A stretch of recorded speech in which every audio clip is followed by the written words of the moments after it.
Aussies టూర్లో మిగతా బౌలర్లు పెద్దగా సహకారం అందించకపోయినా బుమ్రా మాత్రం ఆసీస్కు అడ్డుకట్ట వేస్తున్నాడు.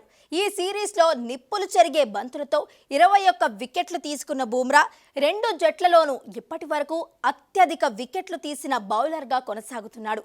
దీంతో బుమ్రాను వెస్టిండీస్ దిగ్గజం మాల్కమ్ మార్షల్తో పోలుస్తున్నారు మాజీలు, విశ్లేషకులు. భారత star pacer Jasprit Bumrah Australia పర్యటనలో పేస్ బౌలింగ్లో చెలరేగిపోతున్నాడు. ఓవైపు తనకు ఇతర బౌలర్ల నుంచి అంతగా మద్దతు లేకపోయినా ఆసీస్ను కట్టడి చేయడంలో కీలక పాత్ర పోషిస్తున్నాడు. పిచ్ బ్యాటింగ్కు అనుకూలంగా ఉన్న ప్రత్యర్థి బ్యాటర్లు చెలరేగిపోతున్నా తగ్గేదేలే అనేలా తన బౌలింగ్తో కట్టడి చేస్తున్నాడు. ఈ టూర్లో ఇప్పటికే తొలి 3 టెస్టుల్లో బుమ్రా 21 వికెట్లు పడగొట్టాడు.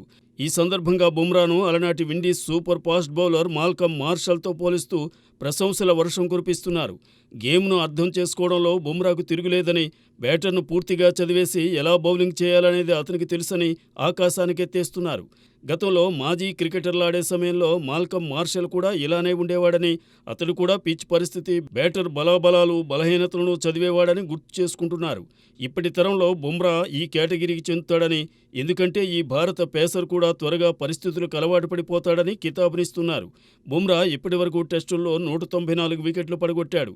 ఇందులో 100 వరకు భారత్లో, మిగతావన్నీ విదేశీ గడ్డపైనే కావడం గమనార్హం. భారత్ పిచ్లపై బంతి రివర్స్ స్వింగ్ అవుతుంది.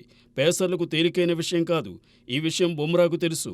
ఒకవేళ కొత్త బంతితో వికెట్లు తీయలేదంటే పాతబడిన కొద్దీ అత్యంత ప్రమాదకరమైన బౌలర్గా మారతాడు. సీమ్కు ఇరువైపులా బంతిని స్వింగ్ చేయగల సమర్థుడు. ప్రత్యర్థి బ్యాటర్పై కనికరం లేకుండా విరుచుకుపడ్డంలో బుమ్రాను దిగ్గజ పేసర్ మాల్కమ్ మార్షల్తో పోలిక మాజీ కోచ్ రవిశాస్త్రి తీసుకువచ్చాడు. మాల్కమ్ మార్షల్ విండీస్ తరపున 81 టెస్టులు, 136 వన్డేలాడాడు. 2 ఫార్మాట్లలో కలిపి 533 వికెట్లు తీశాడు. అత్యంత వేగవంతమైన బంతి జాబితాలో మాల్కమ్ మార్షల్ 155 కిలోమీటర్ల వేగంతో 12వ స్థానంలో ఉన్నాడు.